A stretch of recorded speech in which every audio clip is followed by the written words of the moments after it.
ആ കേറി വാ.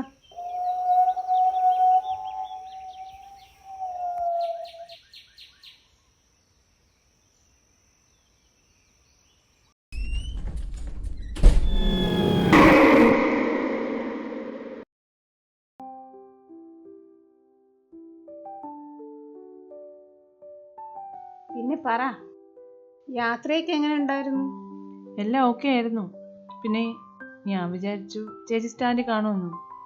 എടി, അത് ഞാൻ വിളിച്ചപ്പോൾ പറഞ്ഞില്ലേ, ഇറങ്ങാൻ നിന്നപ്പോഴാണ് ഗ്യാസ് വണ്ടി വരുമെന്ന് പറഞ്ഞു.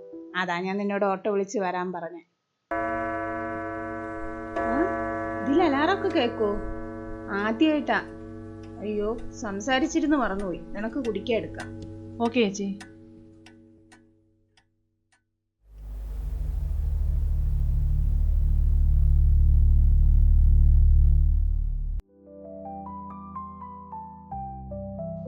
കുടിക്ക്.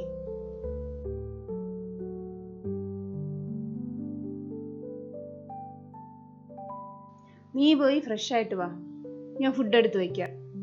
തൽക്കാലം നീ ആ മുറി ഉപയോഗിച്ചു. ശരി.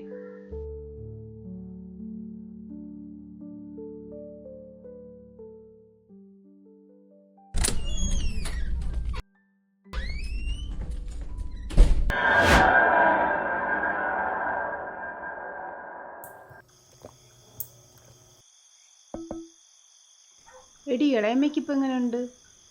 ഓ, അങ്ങനെ തന്നെ ചേച്ചി, ഒരു മാറ്റവും ഇല്ല. ചേച്ചി നാട്ടിൽ വന്നിട്ട് ഇപ്പം എത്ര നാളായി? 2 വർഷത്തോളം ആവുന്നു. ആഗ്രഹം ഇല്ലാഞ്ഞിട്ടല്ല കൊച്ചേ, ഇവിടുത്തെ അവസ്ഥയൊക്കെ നിനക്കറിയാന്നുള്ളതല്ലേ. ചേട്ടൻ ഇനി എന്നാ വരുന്നേ? 10 ദിവസത്തേക്കാണ് ക്യാമ്പ്. അത് കഴിഞ്ഞ ഉടനെ വരും. എന്താടി ചേച്ചി, അവിടെ ആരും ഉള്ളത് പോലെ എനിക്ക് തോന്നി. അവിടെ ആര് നിൽക്കേ? നിനക്ക് വെറുതെ തോന്നുന്നതായിരിക്കും. അല്ല ചേച്ചി, അവിടെ ആരോ. എന്തായാലും നമുക്ക് കഴിച്ചിട്ട് കിടക്കാം. നീ ഇരിക്കും, ഞാൻ പോയി എടുത്തിട്ട് വരാം.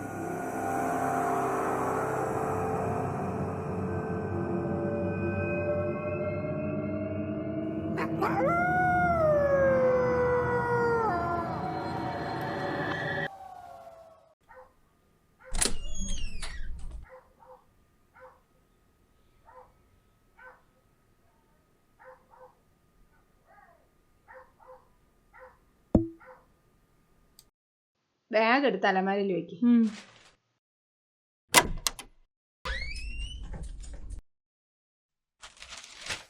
നിനക്ക് ഒറ്റയ്ക്ക് കിടക്കാൻ പേടിയൊന്നുമില്ലല്ലോ? ഏയ് ഇല്ല ചേച്ചി. ഞാനിങ്ങനെ ഒറ്റയ്ക്കാവുന്ന ദിവസമേ അപ്പുറത്തെ വീട്ടിലൊരു അമ്മയുണ്ട്, അവരെ വിളിച്ച് കൂട്ടുകിടത്തും. ഇന്ന് നീ ഉള്ളതുകൊണ്ടാണ് അവരടുത്ത് വരണ്ടാന്ന് പറഞ്ഞത്. ഞാൻ ഇവിടെ ഹോം സ്റ്റേ നോക്കുന്നുണ്ട് ചേച്ചി, കിട്ടിയാൽ അങ്ങോട്ട് മാറും. അതുവരെ ചേച്ചിക്ക് ഞാൻ ഉണ്ടല്ലോ കൂട്ട്. ഹോം സ്റ്റേ ഒക്കെ നമുക്ക് പിന്നീട് നോക്കാം. ഇപ്പം നമ്മൾ കിടന്നുറങ്ങാൻ നോക്ക്. ആ പിന്നെ, എൻ്റെ റൂമിൽ കഥ അടയ്ക്കില്ല, ലൈറ്റ് കാണും. എന്തെങ്കിലും ആവശ്യം ഉണ്ടെങ്കിൽ അങ്ങോട്ട് വന്നാൽ മതി. Okay, good night. ശരി ചേച്ചി, ഗുഡ് നൈറ്റ്.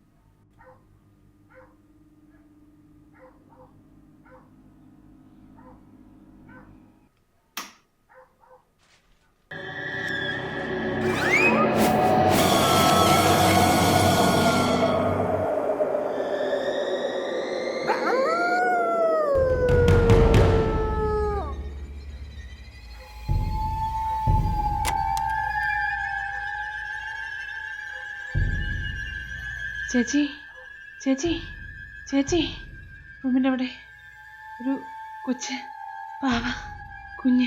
കുഞ്ഞോ? പാവയോ? നീ എന്തൊക്കെയായി പറയണത്? ശരിക്കും ഞാൻ കണ്ടതാ, ഒരു കുഞ്ഞ് പാവയുമായി എന്നെ തന്നെ നോക്കി നിൽക്കുന്നു. ഓ, അത് ആലോചിക്കുമ്പോഴേ എനിക്ക് പേടിയാവുന്നു. മോളെ, നിനക്ക് വെറുതെ തോന്നിയതാ. നമ്മളൊരു 5 വർഷമായിട്ട് ഇവിടെ താമസിക്കുന്നു, ഇതുവരെ നമുക്കങ്ങനെ ഒരു അനുഭവം ഉണ്ടായിട്ടില്ല. ഇല്ല ചേച്ചി, ഞാൻ വ്യക്തമായി കണ്ടതാ, അവിടെ ഒരു കുഞ്ഞുണ്ടായിരുന്നു. ഇല്ല മോളെ, നിനക്ക് ടെൻഷൻ കൊണ്ട് തോന്നിയതാ. ഇന്ന് നീ ഇവിടെ കിടക്ക്.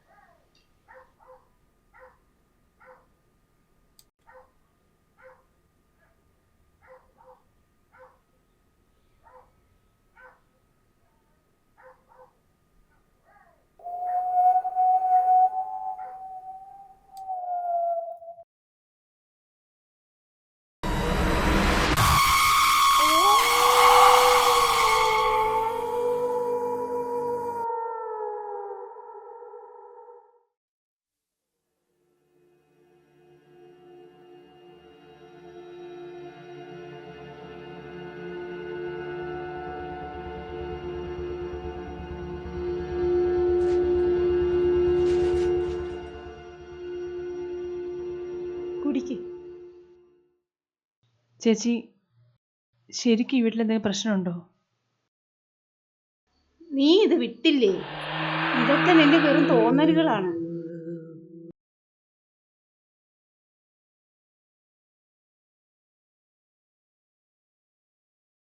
എന്താടി? ചേച്ചി, ഇപ്പൊ ആരും ഇതിലൂടെ അങ്ങോട്ട് പോയി. സത്യം, ഞാൻ കണ്ടതാ. ആര് പോയെന്ന്? എടി, ഇവിടെ നീയും ഞാനും അല്ലാതെ വേറെ ആരുമില്ല. നീ പോയി ഫ്രഷ് ആയിട്ട് വാ, ഞാൻ കാപ്പി എടുത്തു വയ്ക്കാം.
അയ്യോ മോളെ, എന്തു പറ്റി? ദീപ്തി, മോളെ ദീപ്തി, എന്തു പറ്റി? മോളെ കണ്ണു തുറ. ദീപ്തി, ഈ കണ്ണു തുറ. മോളെ കണ്ണു തുറ. ഞാൻ കണ്ട്. അയാളെ ഞാൻ കണ്ട്. നീ ആരെ കണ്ടെന്ന്? മറ്റൊരാൾ. നമ്മളല്ലാതെ മറ്റൊരാൾ കൂടി ഇവിടെയുണ്ട്. എന്നെ നോക്കി ചിരിച്ചു. ഈ ദൂരത്തില്.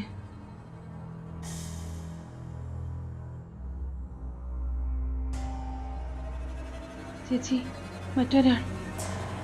എവിടെ? ഞാനാരെയും കണ്ടില്ല. ചേച്ചി, അങ്ങോട്ട് നോക്ക്. അതാ അവിടെ തന്നെ ഉണ്ട്. മോളെ,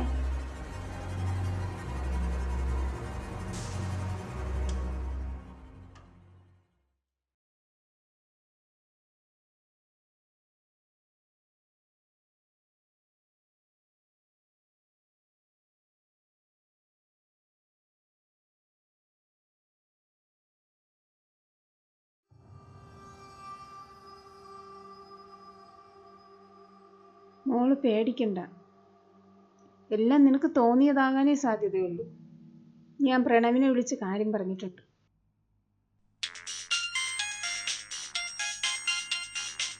പ്രണവ്.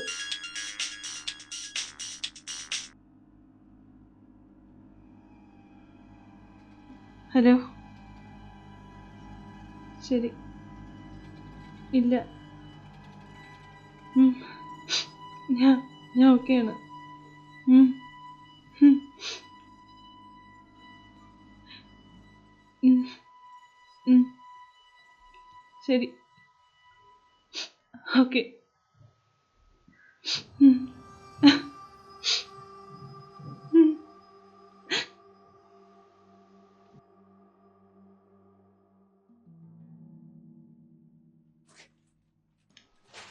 ചേച്ചി,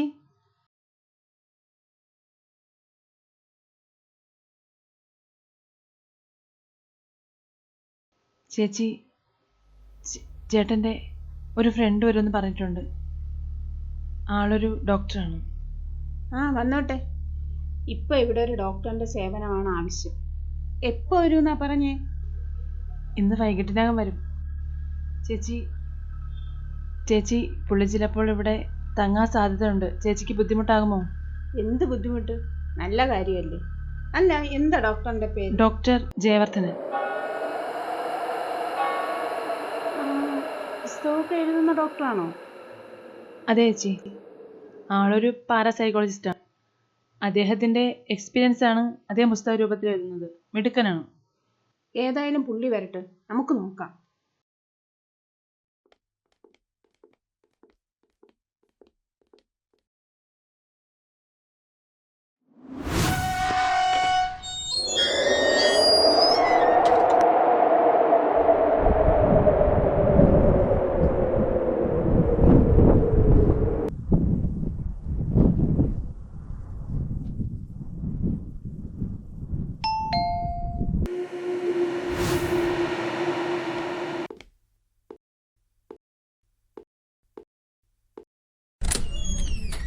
വരണം സാർ.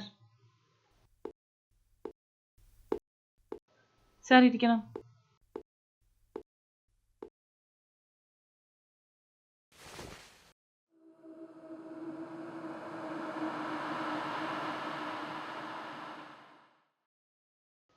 ഡോക്ടർ, ഇതെൻ്റെ ചേച്ചി താര വിക്രമൻ.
ഈ വീട് വാടകയ്ക്കാണോ, നിങ്ങൾ വാങ്ങിയതാണോ?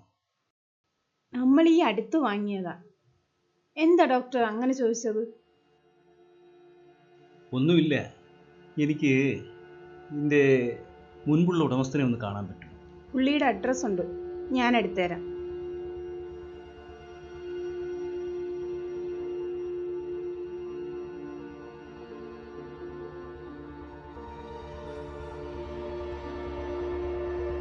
ഇനി ഇയാളെ കണ്ടതിന് ശേഷം മാത്രമേ നമുക്ക് എന്തെങ്കിലും ചെയ്യാനോ പറയാനോ പറ്റൂ. അതുവരെ നിങ്ങൾക്ക് യാതൊരു ബുദ്ധിമുട്ടും ഉണ്ടാകില്ല. സമാധാനത്തോടെ വിശ്രമിക്കാം.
എനിക്ക് ഈ അഡ്രസ്സ് ഒന്ന് പറഞ്ഞു തരാമോ? ഇത് നമ്മുടെ ദിനേശനല്ലേ? ഇതും അവിടെ ഉണ്ട്, ആ സൈഡിൽ പോകുന്നുണ്ട്. അതിനകത്തോട്ട്. ഓക്കെ, ആ ഭാഗത്തല്ലേ? അതെ, അതിനകത്ത്. ഓക്കെ, വളരെ ഉപകാരം.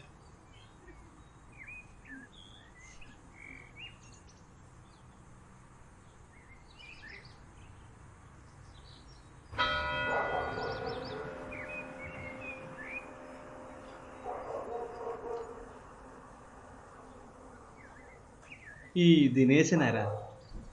ഞാനാ ദിനേശൻ. ആരാ, മനസ്സിലായില്ല? ഞാൻ ഡോക്ടർ ജയവർദ്ധൻ. എൻ്റെ സ്ഥലം ഇടുക്കിയാണ്. എനിക്ക് ദിനേശനെ കൊണ്ടൊരു സഹായം ആവശ്യമുണ്ട്. സഹായമോ? നമുക്കൊണ്ട് ഓ മാറി. ശരി. ശരി മാമ. ആ ശരി, കാണാം.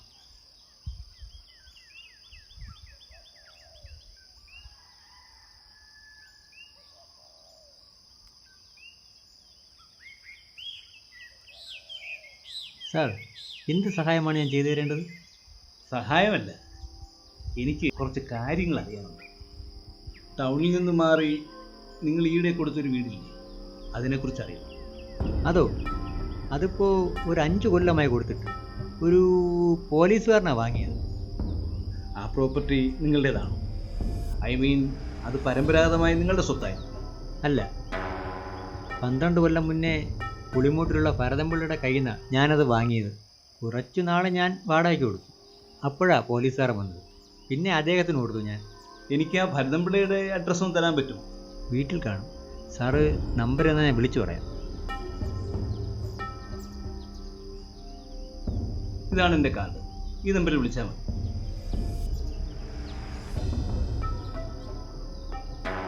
ഓക്കെ, വളരെ നന്ദി. ആ വീട്ടിൽ എന്തെങ്കിലും അസ്വാഭാവികതകളായി തോന്നി? അതായത് വല്ല ദുർഭരണമോ അത് സംബന്ധിച്ച വല്ല ശല്യമോ?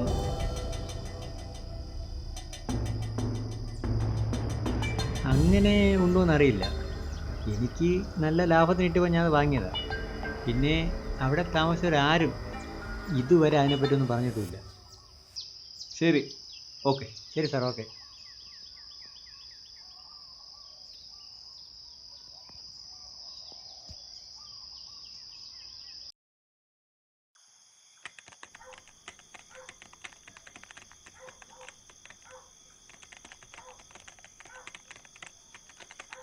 എൻ്റെ ഇതുവരെയുള്ള അനുഭവത്തിൽ എന്നെ ഏറെ പിടിച്ചുലച്ച അനുഭവ കഥയാണ്. എന്നെ ഈ സത്യത്തിലേക്ക് നയിക്കുന്ന ആ മറ്റൊരാളാണ്. നാളെ ഭരതൻപിള്ളയിലൂടെ ആ സത്യത്തിൽ എന്നെ കൊണ്ടെത്തിക്കുമെന്ന് ഞാൻ വിശ്വസിക്കുന്നു.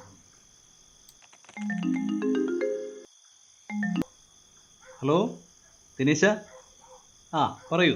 ഓക്കെ, ഒരു മിനിറ്റേ. ഓക്കെ, പറഞ്ഞോളൂ. ആ ഓക്കെ. ആ ശരി, വളരെ നന്ദി ദിനേശ. ഓക്കെ.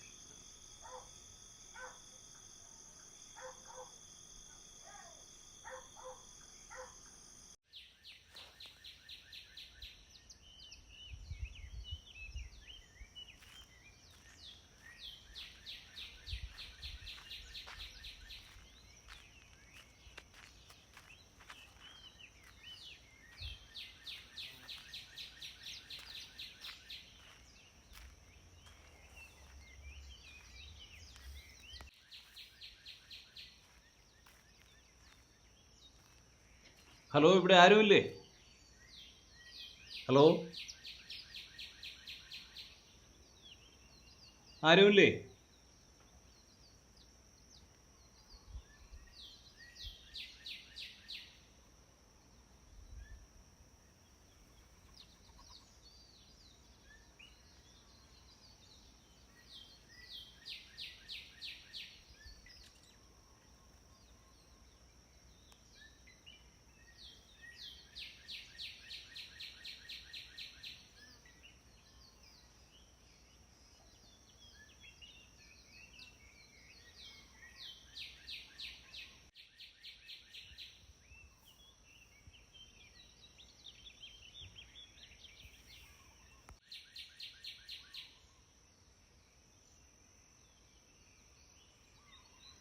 ആരാ? ഭരതൻപിള്ളയല്ലേ? ഞാൻ താങ്കളെ കാണാൻ വേണ്ടി വന്നതാ. ഞാൻ നിങ്ങൾ ഉദ്ദേശിക്കുന്ന ആളല്ല. എനിക്ക് ആരെയും കാണുകയും വേണ്ട. ഞാൻ താങ്കളിൽ നിന്ന് ചില കാര്യങ്ങൾ അറിയാൻ വേണ്ടി വന്നതാ. ഞാൻ പറഞ്ഞല്ലോ, എനിക്ക് ആരെയും കാണണം. നിങ്ങൾ പൊയ്ക്കോ. ഞാൻ താങ്കളുടെ മകനെ തേടി വന്നതാണ്. മകൻ എന്തു സംഭവിച്ചു എന്ന് എനിക്കറിയാം.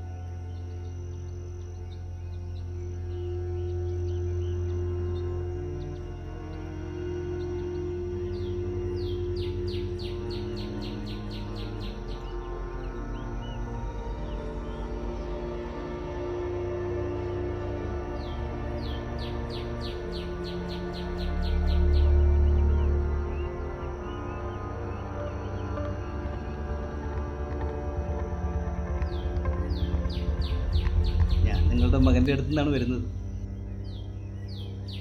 അവൻ ഈ ഭൂമിയിലൊക്കെ തന്നെയുണ്ട്. ശാന്തി കിട്ടാതെ അലിയുകയാണ്. ശാന്തി കിട്ടില്ല അവന്. അവന് സമാധാനത്തോടെ പോകാൻ പറ്റില്ല. അത്രയ്ക്ക് അനുഭവിച്ചിട്ടുണ്ട് എൻ്റെ മകൻ. അത്രയ്ക്ക് അനുഭവിച്ചിട്ടുണ്ട്. എങ്ങനെയാ മകൻ മരിച്ചത്? അവൻ മരിച്ചതല്ല, അവനെ കൊന്നതാ. എല്ലാവരും കൂടി എൻ്റെ കുഞ്ഞിനെ കൊന്നതാ. അതെല്ലാം എനിക്കറിയാം. നിങ്ങളുടെ മകൻ്റെ മരണം അത് നാട്ടുകാർ വിശ്വസിച്ചതുപോലെയല്ല എന്ന് എനിക്ക് നല്ലവണ്ണം അറിയാം. അത് ഈ ലോകം മുഴുക്കെ അറിയാം. അത് ഈ ലോകത്തെ അറിയിക്കാനായി നിങ്ങളുടെ മകനാണ് എന്നെ ഇവിടെ എത്തിച്ചത്.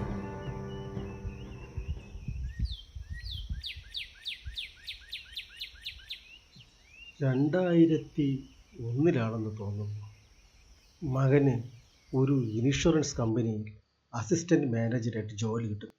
വളരെ കഷ്ടത അനുഭവിച്ചിരുന്ന ആ കാലത്ത് മകൻ്റെ ജോലി വലിയൊരു അനുഗ്രഹമായിരുന്നു. അവൻ എൻ്റെ അടുത്ത ബന്ധുവിൻ്റെ മകളെ വിവാഹവും ചെയ്തു. അതുവഴി ആ കുടുംബം രക്ഷപ്പെടുകയായിരുന്നു. അവനൊരു മകൾ ജനിച്ചു. പെട്ടെന്നാണ് അത് സംഭവിച്ചത്. കമ്പനിയിൽ എന്തൊക്കെയോ പ്രശ്നങ്ങൾ ഉടലെടുത്തു. അവനാകെ വിഷമത്തിലായിരുന്നു. പെട്ടെന്ന് കമ്പനി പൊളിഞ്ഞു. എല്ലാം എൻ്റെ മകൻ്റെ ചുമലിൽ വെച്ച് മുകളിലോട്ടുള്ളവർ നാട് വിട്ടു. ആളുകൾ അവരുടെ പൈസയ്ക്കായി വരാൻ തുടങ്ങി. ആദ്യം വന്നവർക്ക് അവിടെ നിന്നും ഇവിടെ നിന്നും കടം വാങ്ങിക്കൊടുത്തു. പക്ഷേ അതുകൊണ്ടൊന്നും ആയില്ല. ആൾക്കാർ വീണ്ടും വീണ്ടും വന്ന് പൈസയ്ക്കായി ബഹളം തുടങ്ങി. പോലീസ് കേസായി. നാട്ടിൽ പലവിധ കഥകളും പരന്നു തുടങ്ങി. മരുമകളെ കുറിച്ച് വരും മോശം കഥകൾ അതും നാട്ടിൽ പരന്നു തുടങ്ങി. എല്ലാവരും അവളെ മോശക്കാരിയായി കരുതി. റിമാൻഡ് കാലാവധി കഴിഞ്ഞ് തിരിച്ചു വരുന്നത് എന്തൊക്കെയോ പ്ലാനുമായിട്ടായിരുന്നു. അങ്ങനെ എന്തെങ്കിലും ഒരു സൂചന കിട്ടിയിരുന്നെങ്കിൽ അവനെ കൊണ്ട് ഈ കടും കൈയെ ചെയ്യിക്കില്ലായിരുന്നു.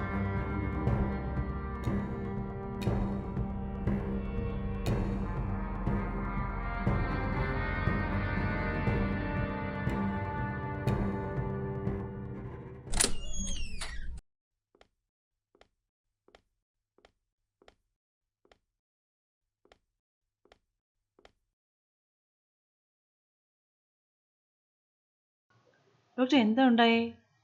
ഡോക്ടർ പറഞ്ഞതുപോലെ ഇവിടെ ഇതുവരെ ഒരു പ്രശ്നം ഉണ്ടായില്ല. എനിക്കിപ്പോഴും മനസ്സിലാവാത്തത് ദീപ്തിക്ക് മാത്രം ഇതൊക്കെ എങ്ങനെ കാണാൻ പറ്റിയെന്നാണ്. ഞാനിവിടെ വരിക എന്നതായിരുന്നു ആവശ്യം. ആരുടെ ആവശ്യം? ഇവിടെയുള്ള മറ്റൊരാൾ.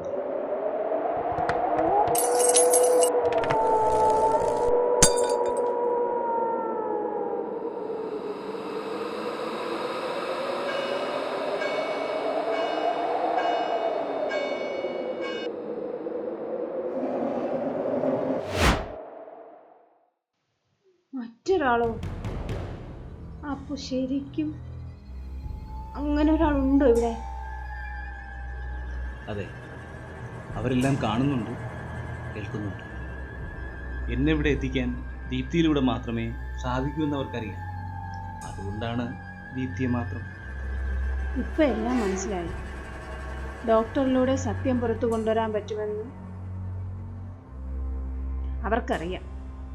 യെസ്. ഡോക്ടർ, ശരിക്കും അവർക്ക് എന്താണ് സംഭവിച്ചത്? അത് ഞാൻ പറയാം. അതൊരു കഥയാണ്.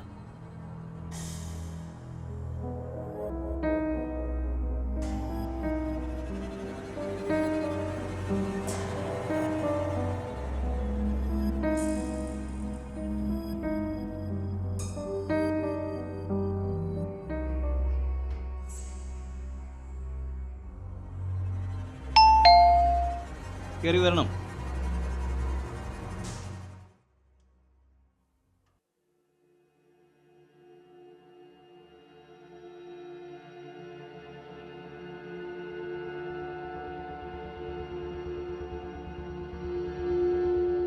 ഇരിക്കൂ.